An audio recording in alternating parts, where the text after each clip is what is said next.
সম্প্রতি মার্কিন president Donald Trump Saudi আরবকে বেসামরিক পারমাণবিক কর্মসূচি গড়ে তোলার অনুমোদন দিয়ে একটি ৩০ বছর মেয়াদী চুক্তিতে স্বাক্ষর করেছেন। দৃশ্যত এটি অর্থনৈতিক ও প্রযুক্তিগত চুক্তি মনে হলেও এর নেপথ্যে রয়েছে মধ্যপ্রাচ্যের সুদীর্ঘ ভূরাজনৈতিক হিসাব-নিকাশ। বিশ্ব রাজনৈতিক বিশ্লেষকদের প্রশ্ন, এই সিদ্ধান্তের মাধ্যমে কি মধ্যপ্রাচ্যের নতুন মেরুকরণ তৈরি হলো, নাকি আঞ্চলিক নিরাপত্তা আরও জটিল রূপ নিল? এই আলোচনার কেন্দ্রে রয়েছে ইরান। ওয়াশিংটন ও তাদের সহযোগীদের দাবি, ইরানের পারমাণবিক অগ্রগতি ঠেকাতেই সৌদিকে এই সুযোগ দেওয়া হচ্ছে।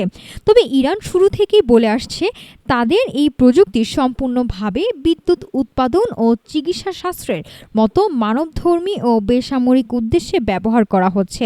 এমনকি ইরানের সর্বোচ্চ নেতা আয়াতুল্লাহ আলী খামেনি স্পষ্ট ফতোয়া দিয়ে জানিয়েছেন, পারমাণবিক অস্ত্র তৈরি বা মজুত করা ইসলামের সম্পূর্ণ নিষিদ্ধ ও হারাম।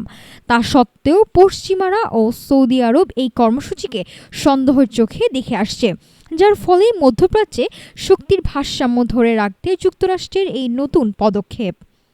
চুক্তির পক্ষে ট্রাম্প প্রশাসনের যুক্তি দুটি।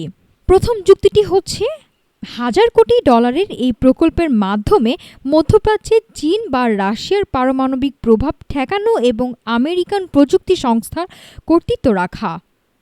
এবং দ্বিতীয় চুক্তিটি হচ্ছে, প্রযুক্তির অপব্যবহার রোধে যুক্তরাষ্ট্রের সরাসরি তদারকি থাকবে, যাতে এটি কেবলমাত্র বেসামরিক বিদ্যুৎ উৎপাদনেই সীমাবদ্ধ থাকে। একই সাথে এটি তেল নির্ভরতা কমিয়ে সৌদির অর্থনীতিকে আধুনিক করতে সাহায্য করবে। নাফিসা সামিয়া, ঢাকা টুডে।